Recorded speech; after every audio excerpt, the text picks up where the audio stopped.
Una simple pisada, un minúsculo cabello o una pequeña gota de fluido humano pueden parecer insignificantes. Sin embargo, para los investigadores forenses, son la clave en la resolución de los crímenes más complejos.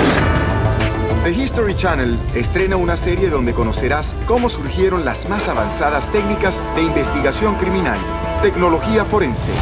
The pathologist will come along and give the cause of death. If it is established that it's a suspicious death, the first thing to do is to cordon off the area and not to touch anything. Preservation of evidence is the vital thing. Desde el surgimiento del uso de huellas digitales como método de identificación, Francis Galton believes that a fingerprint is a way of detecting an offender. hasta la búsqueda de venenos en el torrente sanguíneo, people didn't realize that someone had obviously been poisoned because there were so many ways and diseases that people might die unexpectedly. la tecnología forense ha logrado lo que en el pasado se creía imposible. DNA revolutionized the capacity to pin down a particular person in a particular place at a particular time. However, one mustn't forget the value of personal interpretation, personal observation, and just years of experience. These are all very, very important as well. Tecnología forense, una nueva serie que te permitirá seguirle la pista a los delincuentes más astutos. Desde el 6 de agosto, solo por The History Channel. Esto fue... Una joven madre cuyos niños fueron golpeados hasta morir mientras dormían. 2 ancianos muertos a golpes. El reino de terror de un satánico asesino en serie. Crímenes resueltos por una sola huella digital. Desde la ficción hasta la última tecnología, damos por sentadas las huellas digitales. Pero no siempre fue así. Tomó muchos años convencer a la policía y al público de que una simple huella digital podía atrapar a un criminal.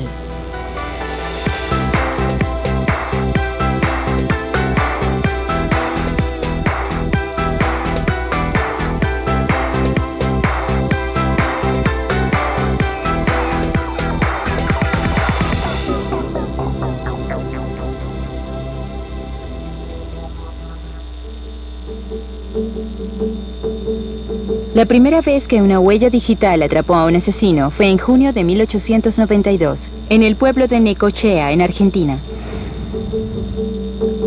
2 pequeños niños habían sido asesinados a golpes en sus camas. Francesca Rojas, que apenas pasaba de 20 años, reportó que sus hijos habían sido asesinados y que estaba bastante segura de que el asesino era su examante. Pues ella había entrado a la cabaña y él había salido corriendo de ella. El hombre al que ella acusó era un campesino llamado Velázquez. La historia fue que él amenazó con matarlos después de que se negara a casarse con él. Así que Velázquez fue arrestado. Admitió haberla amenazado, pero negó cualquier relación con el homicidio. Para entonces, la policía argentina tenía sus propios métodos de obtener información. Pero sin importar cuán rudos fueran con él, no confesó.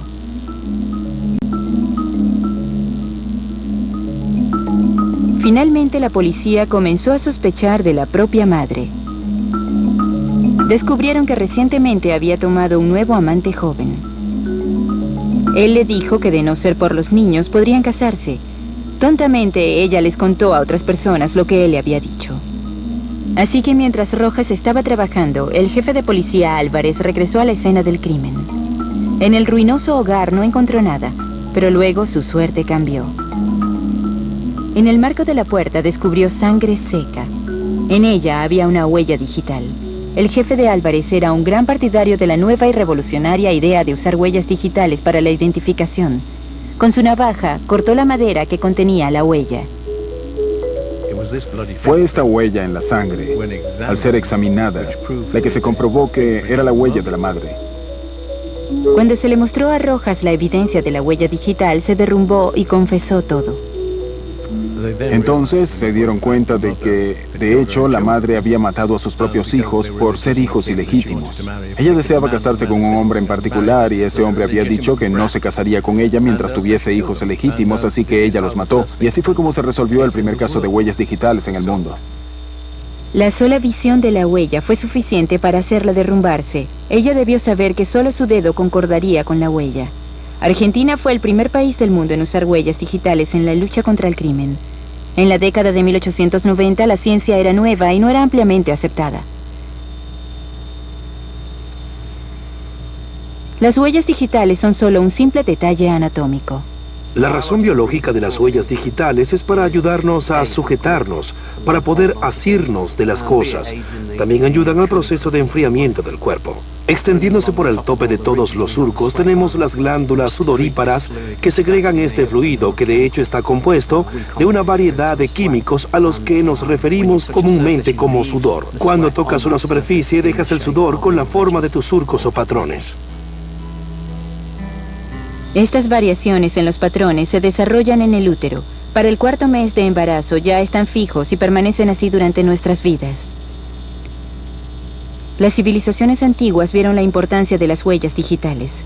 Han sido encontradas en sellos de arcilla que se remontan a la antigua Babilonia. En ocasiones, los contratos se sellaban con una firma y una huella. Pero no fue sino hasta finales del siglo XIX cuando comenzaron a verlas como un modo de identificar a las personas. Como muchas buenas ideas, más de una persona lo pensó al mismo tiempo. Los dos innovadores principales eran británicos y trabajaban fuera de Inglaterra.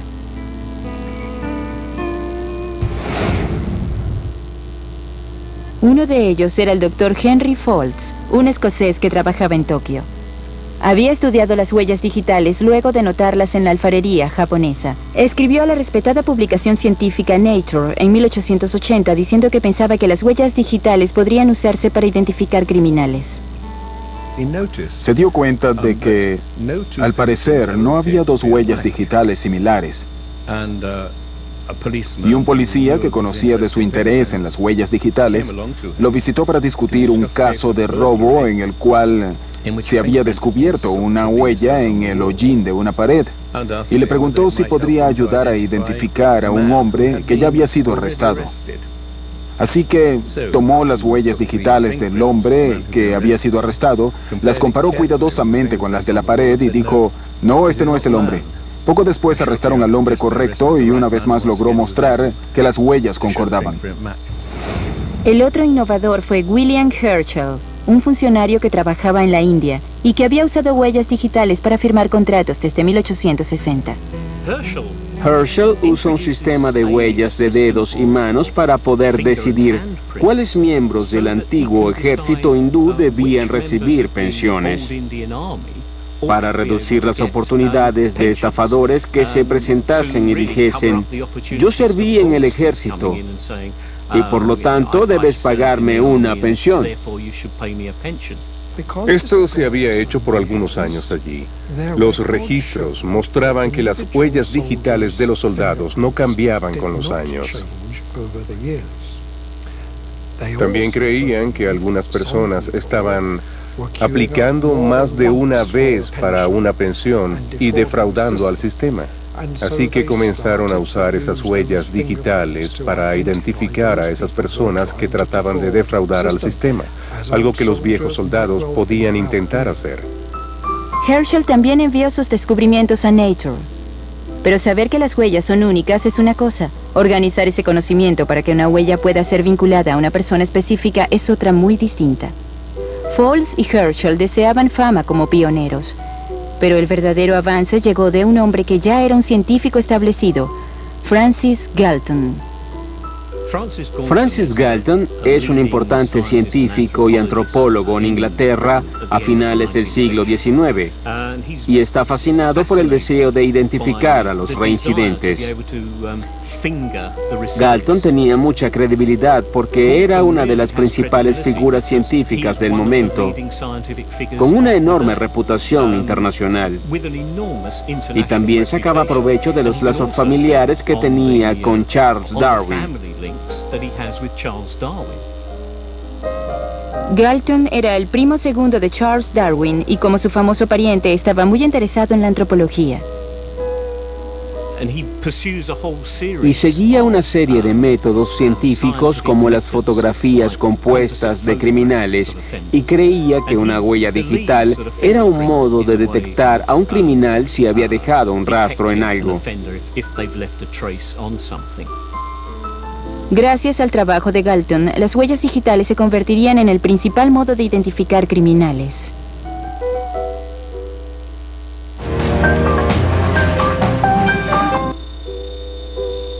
Francis Galton fue probablemente la figura clave en el establecimiento de las huellas digitales como un modo de identificar criminales.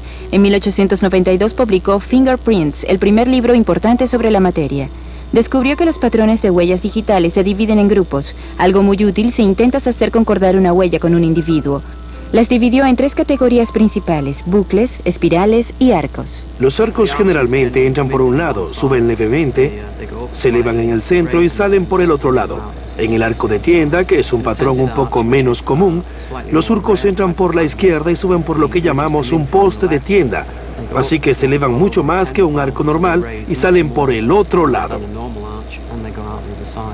En el bucle simple, que es tal vez el patrón más común, tenemos este patrón llamado delta, que es un patrón con una forma levemente triangular, y los surcos deben entrar desde un lado y dar un giro de 180 grados y volver por el mismo lado.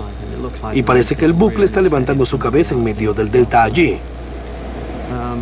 Un bucle gemelo es un poco más extraño. Tenemos 2 deltas, uno a cada lado del patrón y normalmente en la mitad inferior, y luce como bucles que se envuelven a sí mismos alrededor del otro. Y en el espiral los deltas están de nuevo a un lado y en la mitad inferior del patrón, y esta vez los surcos deben dar un giro completo de 360 grados. Todos tenemos bucles, espirales y arcos, así que, ¿cómo es que mi bucle es diferente del tuyo? Es a causa de las minutas en el patrón de la huella digital, descubiertas por Francis Galton, y de hecho son llamados detalles Galton. Estas son las minutas.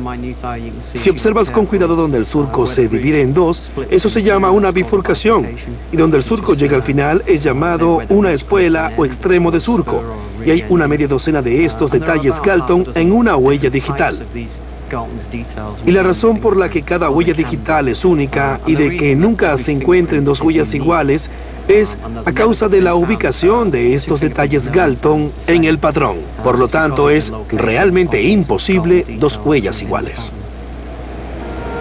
Galton había recolectado más de 8.000 juegos de huellas, y al estudiar las variaciones logró probar estadísticamente que las probabilidades de que las huellas de 2 personas fuesen idénticas eran de 1 en 64 millardos.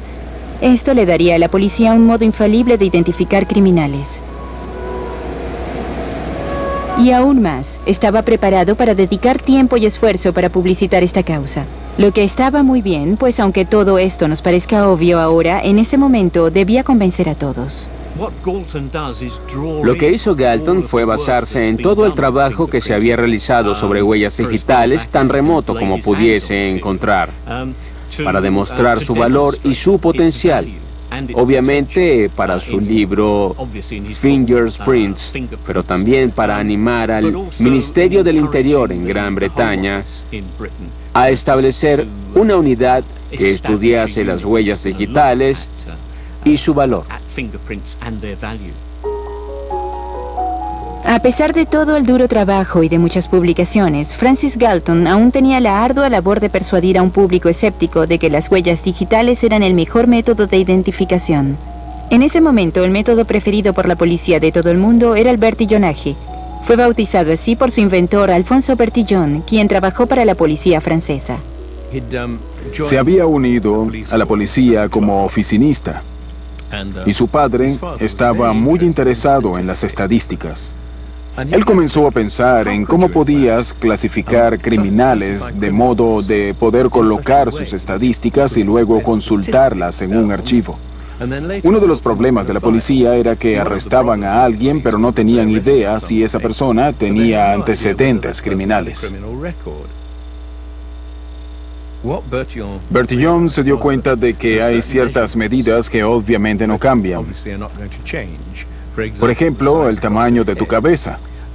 Así que lo primero que hacía con un criminal era tomar un juego de calibradores de madera y medir el tamaño exacto a través de la cabeza. Y luego medía otras cosas como la longitud desde la punta de los dedos hasta el codo y cosas como esas. Descubrió que podía hacerlo con un mínimo de 11 medidas. Le costó muchísimo trabajo convencer a la policía de París para hacer esto, pues simplemente no creían lograr nada por este método científico.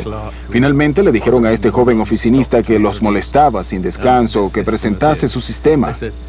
Le dijeron, escucha esto, te daremos 2 meses. Y si puedes identificar a un solo criminal mediante este método, entonces te permitiremos encargarte de ese sistema.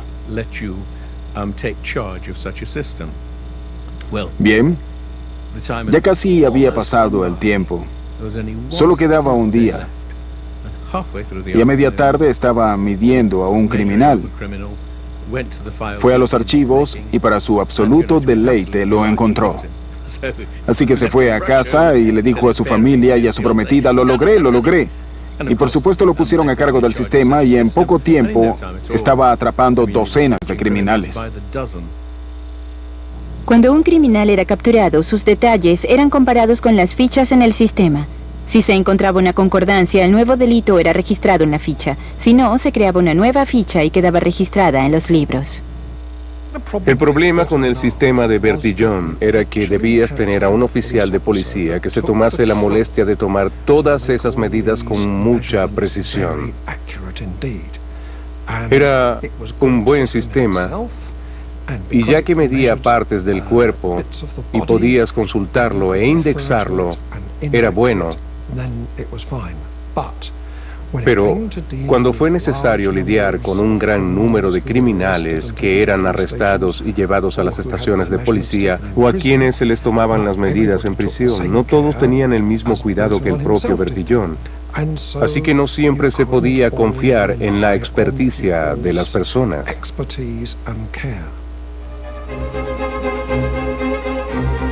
Ahora estaba allí Francis Galton proponiendo que podría ser posible identificar a un criminal simplemente registrando sus huellas digitales. La mayoría de las policías, sin embargo, se apegaban decididamente a los métodos de Bertillon, especialmente en Europa. Pero en otras partes, algunos emprendedores hombres de ley estaban dispuestos a intentar las huellas digitales. Uno de ellos era un oficial argentino llamado Juan Bucetich. Era el jefe de la Oficina de Estadísticas de la Policía de La Plata. Había leído el libro de Galton y estaba muy emocionado por las posibilidades de las huellas digitales. Bucetich era poco más que un aficionado entusiasta, pero tenía la energía y el interés para impulsar las cosas. Estableció departamentos de huellas digitales en todas las principales ciudades de Argentina. Sus superiores eran escépticos y lo trataban como un advenedizo, pero los eventos de 1892 probarían que Bucetich tenía razón.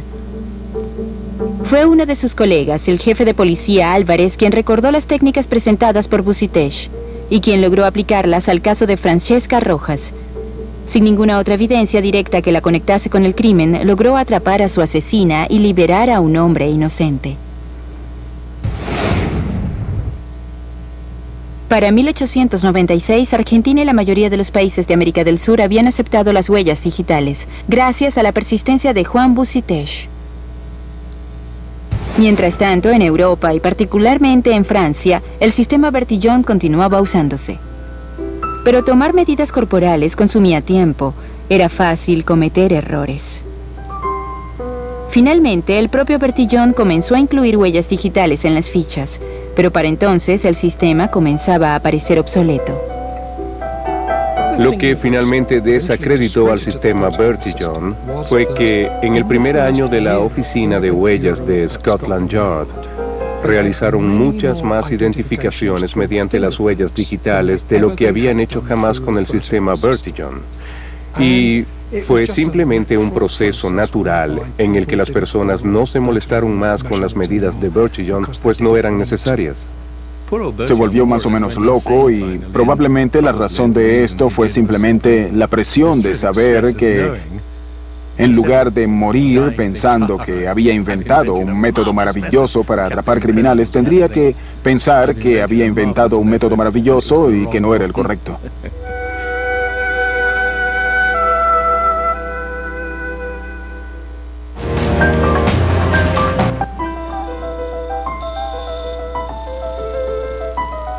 A finales del siglo XIX, muchos reconocían el potencial de las huellas digitales y deseaban impulsar las cosas. Uno de ellos era el inglés Edward Richard Henry, quien era inspector general de policía en Bengala. Estaba emocionado por las posibilidades de las huellas digitales, pero reconocía que el sistema tenía una enorme debilidad. Mientras más huellas digitales recogías, más difícil era encontrar una concordancia con tu sospechoso. Sin embargo, mientras Henry estaba de permiso en Inglaterra en 1896, ideó una solución. Logró un método práctico de clasificar y recuperar las huellas digitales de un criminal de entre cientos o miles de otras huellas digitales en un archivo policial. Henry ideó un sistema numérico basado en el número de espirales presentes en los 10 dedos. Mientras más espirales tuviese un individuo, mayor era el número asignado. Esta fórmula significaba que cualquier juego de huellas caía en una de poco más de 1000 categorías. Esto hizo más fácil encontrar las huellas de alguien en los crecientes registros. Eso fue suficiente para separar a las personas en un sistema operacional práctico. Y fue lo que logró el avance en lo concerniente a los archivos policiales. En 1901, Edward Henry fue reclutado por Scotland Yard como comisionado asistente y formó la oficina de huellas digitales.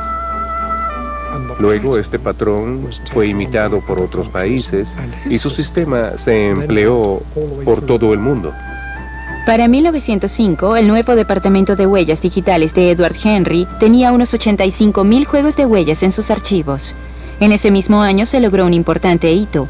La evidencia de huellas digitales fue presentada ante un jurado por primera vez en una corte británica. El primer caso importante de huellas digitales en Inglaterra fue el de dos hermanos apellidados Stratton, en Deptford, Londres, al sur del Támesis. Deptford era entonces, como ahora, una ruda área trabajadora de Londres. Este es el número 34 de High Street. Hoy es una tienda de zapatos, pero en 1905 era una tienda de pinturas dirigida por una pareja de ancianos, el señor y la señora Thomas Farrow. Igual que otras áreas de la ciudad, Deptford poseía su cuota de personajes sombríos y desagradables y pequeños criminales. Los rumores viajan rápido en el inframundo criminal. Y la noticia en las calles era que el señor y la señora Farrow tenían mucho efectivo dentro de la tienda.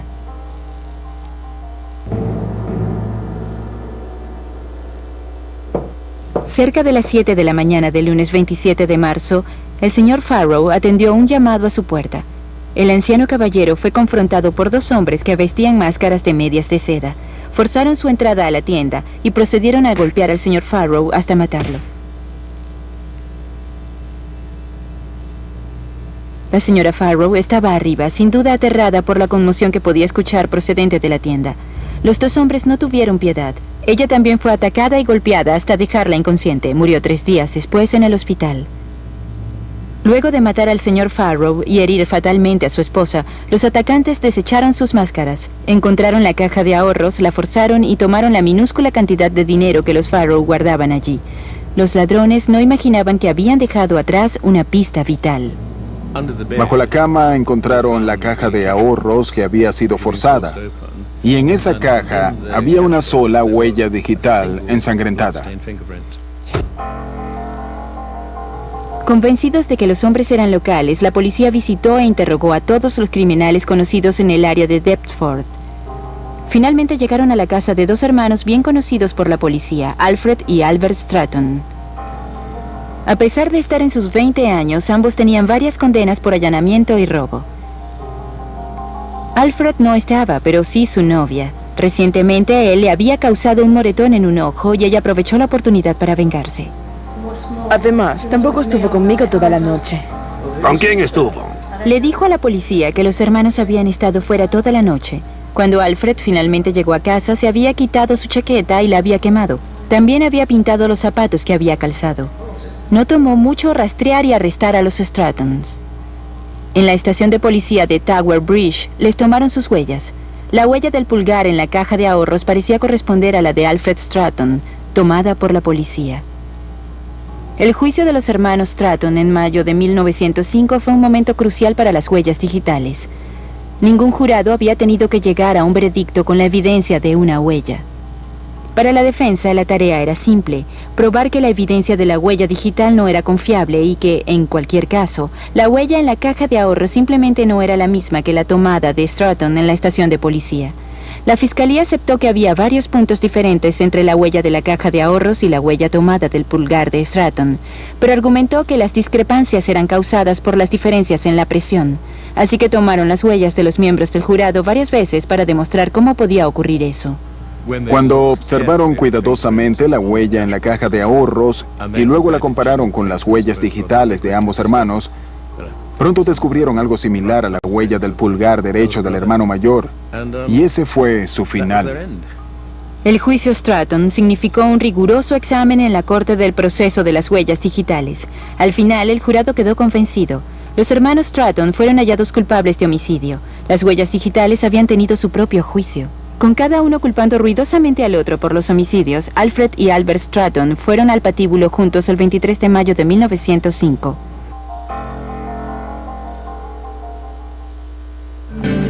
Mientras se daban grandes pasos en las huellas digitales en Europa y otras partes, el progreso en Estados Unidos era mucho más lento.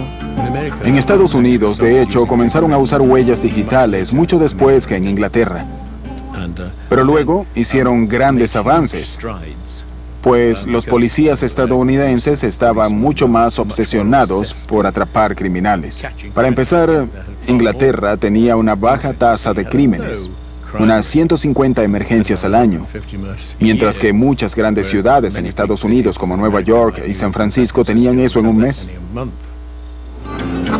Pero a pesar del número de homicidios en Estados Unidos, tomó tiempo para que la evidencia de las huellas digitales fuese aceptada. El resultado de un notorio juicio por asesinato en la década de 1920 dependía de una sola huella. Fue conocido como el caso de homicidio Hall Mills. En septiembre de 1922, 2 cuerpos fueron encontrados en una tranquila vereda cerca de New Brunswick, en Nueva Jersey. Pertenecían a Edward Hall y a la señora Eleanor Mills. Hall era ministro de la iglesia y fue encontrado asesinado con una de las mujeres de su coro. Y sus cuerpos estaban lado a lado, como si hubieran sido colocados juntos. Y a los pies de Hall había una de sus tarjetas de visita.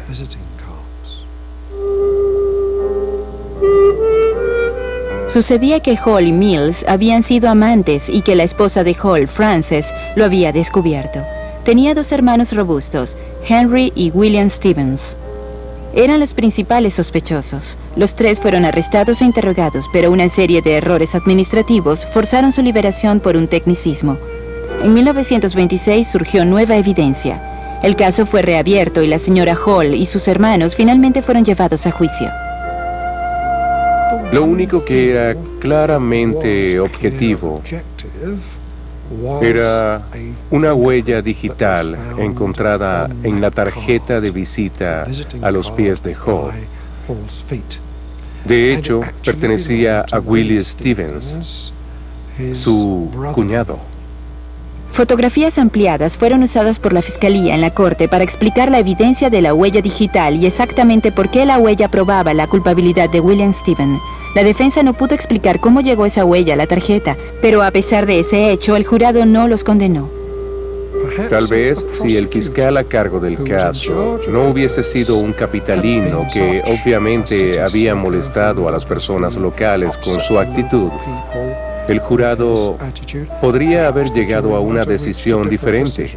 Pero es un ejemplo de un jurado exculpando a una persona de un homicidio en el que la evidencia de las huellas digitales había brindado sólida evidencia que la vinculaba a la escena. Así que a pesar de que la señora Hall y sus hermanos tuvieran los medios, el motivo para cometer homicidio y no había otros sospechosos creíbles, en diciembre de 1926, Frances Hall, Henry Stevens y William Stevens salieron libres de la corte. En cualquier otra parte del mundo, esa sola huella digital podría haber sido suficiente para condenar a William Stevens, pero no en Estados Unidos. Pero la policía y los fiscales no se desanimaron y pronto una sola huella sería puesta a prueba contra una de las pandillas criminales más notorias del país.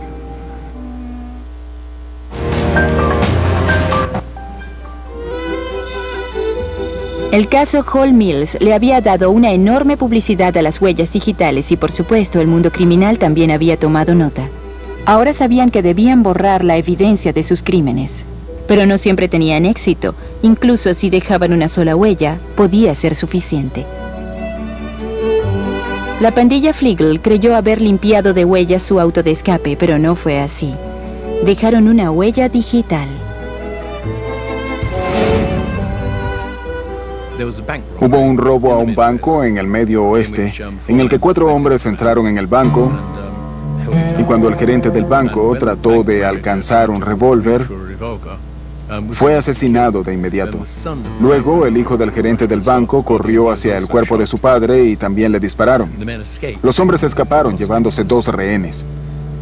Alguien les disparó y evidentemente alcanzó a uno de ellos. Uno de los rehenes fue lanzado del auto durante el escape. Fue el afortunado. El otro rehén, Everett Kessinger, fue encontrado muerto después. Además de eso, los ladrones obligaron a un médico local a curar las heridas de un miembro de la banda que había sido herido durante la balacera. Luego, para evitar que el médico los identificara, también lo mataron. Fue un crimen especialmente despiadado y cruel que llegó a las noticias nacionales y envió ondas de choque por todos los Estados Unidos. No tenían ninguna idea de la identidad de los ladrones. Pero cuando examinaron cuidadosamente el auto, al que le habían borrado las huellas, pues para entonces los criminales se habían dado cuenta de que eso podía traicionarlos, encontraron una huella parcial en la ventana trasera del auto. Luego hicieron docenas de copias de esta huella y las entregaron a todos los policías y les pidieron que la vieran y la memorizaran. Sin embargo, se hacían arrestos. En el cuerpo del doctor encontraron una carta que contenía abusos verbales. En los archivos policiales había un criminal llamado Charles Clinton, un conocido ladrón y un hombre que se sabía guardaba un rencor contra los doctores desde que su esposa murió en una cirugía. Clinton parecía encajar, especialmente cuando algunos testigos del robo al banco lo identificaron.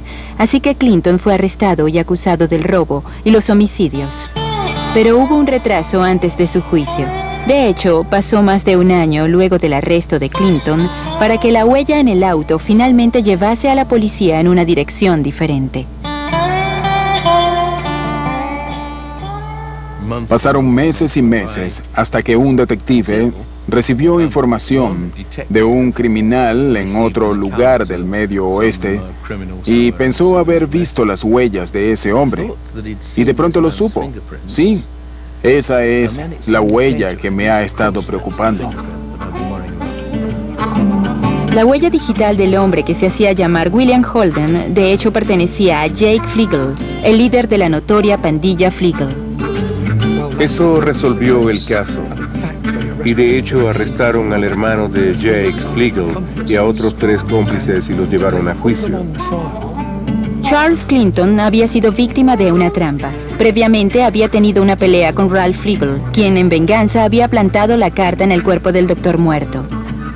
El propio Jake Flegel evadió el arresto, pero fue su huella digital la que brindó la evidencia para el arresto de su hermano y sus cómplices. Ellos admitieron su participación y fueron ejecutados debidamente. Pero Jake Flegel no escapó de la justicia. La policía lo encontró mientras intentaba abordar un tren. Él les disparó y resultó muerto. No fue sino hasta 1924 cuando el nuevo director del FBI, Edgar Hoover, fue decisivo en persuadir al Congreso de otorgar $56,000 para establecer la Oficina de Huellas Digitales del FBI. Y eso fue el punto crucial. La acción del Congreso lo que le dio poder al FBI para establecer el sistema. Y tan pronto como el FBI tuvo su sistema de huellas digitales, pronto se hizo evidente que docenas y luego cientos y luego miles de departamentos de policía comenzaron a cooperar para tener una oficina centralizada de huellas digitales, que con el tiempo se hizo mucho más grande que la de Scotland Yard. Pero en 1931, Scotland Yard estaba de nuevo empujando los límites de la experticia cuando decidieron incluir las huellas de palmas en sus archivos.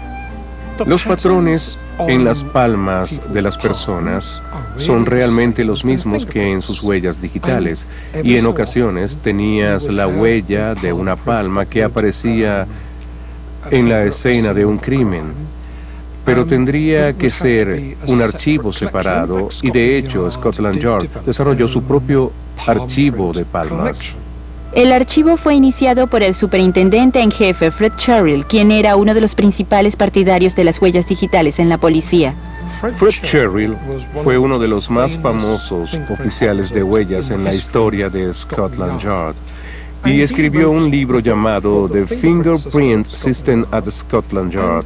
Es casi un manual técnico, y una de las cosas que señala es que incluso si las personas tratan de mutilar sus huellas digitales, de hecho, cuando sanan las heridas, las mismas huellas vuelven a crecer varios años después. Había una ilustración clásica de este caso particular para mostrar que de hecho no podías escapar a la identificación por huellas digitales tratando de cambiar tus propias huellas. Las personas usaban ácido y cortaban sus dedos tratando de asegurarse de no poder ser identificadas con la escena del crimen. Para los años 40, la policía tenía miles de huellas en sus archivos, pero esto solo ayudaba a los detectives si un sospechoso había sido arrestado y fichado antes. Si la policía encontraba una huella en la escena de un crimen y no había concordancia en los archivos, no podían avanzar. Eso fue lo que ocurrió en 1948 en Blackburn, en el noroeste industrial de Inglaterra. Y el modo en que los detectives intentaron resolver el caso demostró ser uno de los capítulos más notables en la historia de las huellas digitales. June Devaney, de 3 años, había estado recuperándose de una neumonía en el hospital Queen's Park en Blackburn. Poco antes de la medianoche del 14 de mayo, una de las enfermeras del pabellón de niños notó que no estaba en su cuna. El personal buscó frenéticamente por el hospital. Al no poder encontrar a la niña, se amplió la búsqueda al terreno del hospital.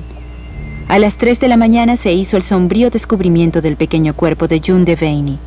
Sus heridas eran horribles. No solo había sido violada, sino que su asesino había acabado con su breve vida sosteniéndola por los tobillos y golpeándola contra el muro de piedra del hospital. Ella habría sido dada de alta al día siguiente. Fue un crimen terrible, pero afortunadamente la escena del crimen fue muy bien preservada. Y en el suelo pulido del hospital había algunas marcas de pies con medias, y había una botella que debió haber sido movida por quien quiera que hubiese sacado a la pequeña June de su cama. Bien, en primer lugar, buscaron huellas en la botella, y por supuesto había una huella en esa botella. Esa huella fue comparada con el archivo de Scotland Yard y no tenían registro de ella. Así que lo que tuvieron que hacer fue eliminar a todos los que podrían haber tenido una buena razón para tocar esa botella. Así que tomaron huellas de todo el personal del hospital y revisaron las huellas para compararlas y eliminarlas. El alguacil jefe de Blackburn decidió entonces que haría un llamado público para que todos los hombres de Blackburn dieran voluntariamente sus huellas a la policía para ser comparadas. Y claro, el apoyo para encontrar al asesino que había cometido este crimen fue tal que las personas hacían filas para ofrecerse a ayudar.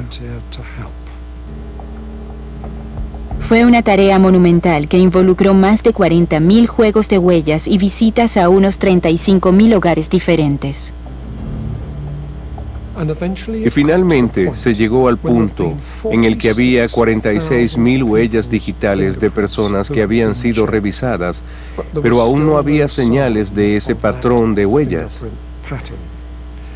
Y debió ser frustrante para las personas y una prueba para su fe en el sistema, porque aún no encontraban ese patrón de huellas. El número 46.253 concordó con el patrón. Pertenecía a Peter Griffiths. Griffiths admitió que luego de una noche de beber mucho, se había colado en el hospital y había violado y asesinado a June Devaney.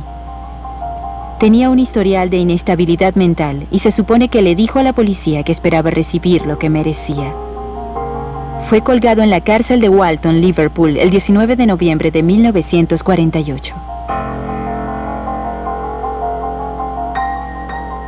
Lo que se demostró fue el grado al cual el público cooperaría entregando sus huellas digitales, y el sistema británico era tal que una vez que entregaron sus huellas, si no habían cometido ningún crimen, esas huellas digitales eran públicamente destruidas, luego de que Peter Griffith fue capturado.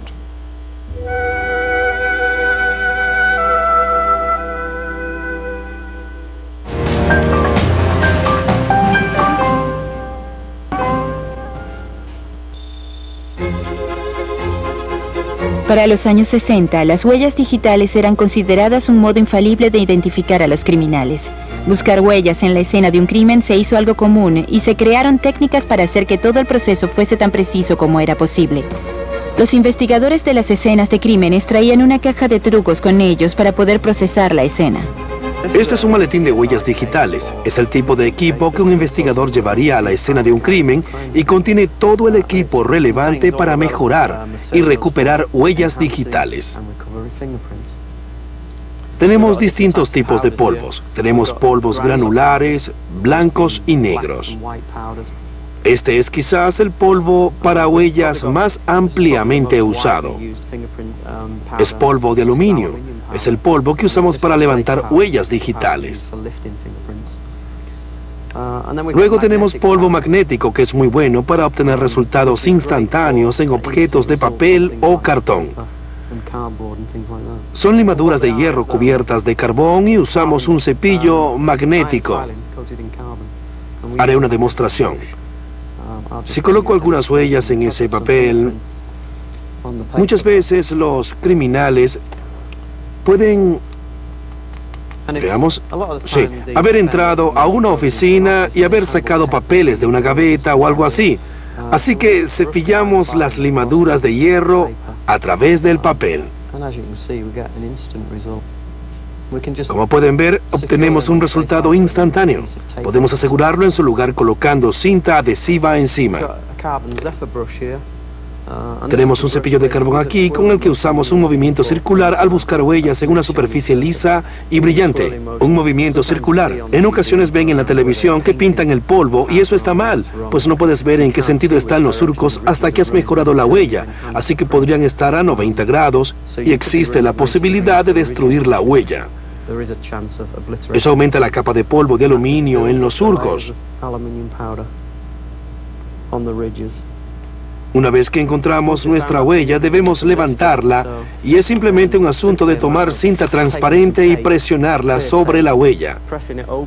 Luego se presiona esa cinta sobre una lámina de plástico transparente. Y luego se colocan los detalles como la fecha, la hora y la ubicación con tinta indeleble. Para poder llevar eso a la corte debemos ser capaces de decir exactamente dónde estaba ubicada. Así que tenemos una cinta para medir exactamente la ventana o el marco de la puerta de donde levantamos esa huella. Obtener una huella precisa era solo la mitad del trabajo. Desde los años 60, las fuerzas de policía de todo el mundo recolectaban miles y miles de huellas que debían ser catalogadas y almacenadas. Pero aunque estos registros eran cuidadosamente actualizados, revisarlo podía tomar días. Al final, el error humano aún podía suceder y los criminales podían escapar a su arresto. La llegada de los computadores revolucionó el modo en que la información era almacenada. Desde los años 70, eso significó que las huellas digitales ahora podían ser digitalizadas y almacenadas de un modo que hacía mucho más fácil acceder a ellas y compararlas. Las bases de datos en las computadoras podían ser vistas por otras fuerzas, haciendo mucho más difícil que las huellas se saliesen de la red. Podemos pensar en las huellas digitales automáticas como dos procesos. Uno es el arresto y verificación de la identidad de las personas. Revisar que la persona frente al oficial de policía es la persona que asegura ser o alguien que no dice ser. Es allí cuando la policía toma un juego completo de huellas, que es luego comparado con la base de datos nacional de 6.5 millones de huellas, y eso resulta en una concordancia o ninguna. Así que puede confirmar la identidad de esa persona. El otro aspecto del trabajo es el que está asociado con la investigación del crimen, y es cuando las huellas digitales son dejadas en la escena de un crimen. Esas pueden ser comparadas con la base de datos del Reino Unido. Normalmente, eso le devuelve unas 10 o 15 concordancias al oficial, que luego investiga. Así que eso significa tener la capacidad de buscar en 65 millones de dedos y devolver solo 10 o 15 para que un experto los revise. Eso es una enorme ganancia de eficiencia, comparado con el viejo sistema manual que se usaba en años anteriores. A menudo la introducción y actualización de esos registros de computador por sí mismas han abierto nuevas investigaciones en viejos casos no resueltos. A principios de los 80 en Los Ángeles, Richard Ramírez, el hijo adolescente de un inmigrante mexicano, ya era conocido por la policía de Los Ángeles. Había sido arrestado varias veces por cargos de droga y robo de autos. Desafortunadamente para sus víctimas, la carrera de este criminal no terminó allí. En 1984, una mujer de 79 años fue encontrada muerta en su hogar. Su garganta había sido cortada y había sido apuñalada repetidas veces. La policía encontró algunas huellas digitales en la escena, pero no pudieron encontrar una concordancia en los registros. Fue el comienzo de un cruel desenfreno de crímenes que incluyó violaciones, asesinatos y asaltos sexuales. El hombre a quien habían descrito como poseedor de un rostro largo y cabellos rizados fue llamado el acechante nocturno. Estaba obsesionado con la adoración del diablo y dibujaba signos satánicos en las paredes de los hogares de sus víctimas. En algunas semanas, su comportamiento comenzó a escalar y las personas vivían con miedo. En un ataque mató a un hombre y violó a su prometida, quien luego lo vio escapar en un Toyota naranja. Cuando el auto fue reportado abandonado, la policía logró recuperar un buen juego de huellas del retrovisor. La nueva base de datos computarizada de la policía de Los Ángeles acababa de ser actualizada para incluir criminales nacidos desde enero de 1960. Los técnicos aún estaban cargando los registros desde el viejo sistema, pero aceleraron el proceso. Las huellas del auto fueron revisadas usando la nueva base de datos. Esta vez, la computadora tenía la respuesta. Se requirieron solo 3 minutos para identificar a 10 posibles sospechosos. Richard Ramírez era el número 1 de la lista. Ramírez, nacido un mes después de enero de 1960, ahora estaba en los registros computarizados. La policía sabía quién era y tenía una fotografía suya, la cual mostraron al público. Alguien lo reconoció mientras intentaba robarle el auto. Mientras esperaban por la policía para arrestarlo, una turba se reunió y cayó sobre él. En su juicio no mostró remordimientos. Fue encontrado culpable de asesinato y sentenciado a muerte en noviembre de 1989. Desde 1989, y con el desarrollo de la Internet, ha sido posible enviar huellas digitales de un lugar a otro en línea. Las fuerzas policiales de todo el mundo pueden acceder a información potencialmente crucial en segundos. Y ahora, ni siquiera necesitan tener acceso a un computador. Este es un ejemplo de un lector móvil de huellas digitales que está por comenzar a ser usado por la policía. Esto le permitirá a un oficial de policía revisar un juego de huellas en el camino, lejos de una estación de policía, y simplemente tomar 2 huellas y permitir que sean comparadas contra la base de datos nacional de 6.5 millones de juegos. y decirle al oficial en un par de minutos si esa persona está registrada o no. Eso le permite al oficial de policía saber muy rápidamente si esa persona tiene antecedentes criminales o si existe una orden de arresto contra ella en alguna parte. Así que es una enorme ventaja en las calles. Así que mientras los computadores se hacen más poderosos, ¿puede el análisis de las huellas digitales hacerse aún más eficiente? Si regresamos 20 o 30 años, el poder de procesamiento no habría permitido buscar entre 65 millones de dedos en cuestión de minutos.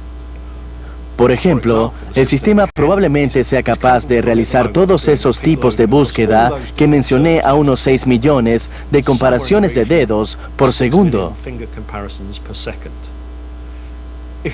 Si comparas eso con el tiempo que le toma a un oficial revisar un puñado de huellas, estamos hablando de una gran eficiencia. Al avanzar, esperamos elevar eso al próximo año, potencialmente 8 veces, para incrementar la precisión y obtener una mejor lista de candidatos para el experto en huellas. Al almacenar múltiples juegos de huellas, el sistema debe ahora buscar en más de un juego de huellas. Así que no se trata solamente del algoritmo que está detrás, sino también del poder de procesamiento que lo rodea. Y esos son enormes requerimientos. Francis Galton nunca habría soñado en 1892 que una comparación mundial de huellas digitales podría hacerse en 3 segundos.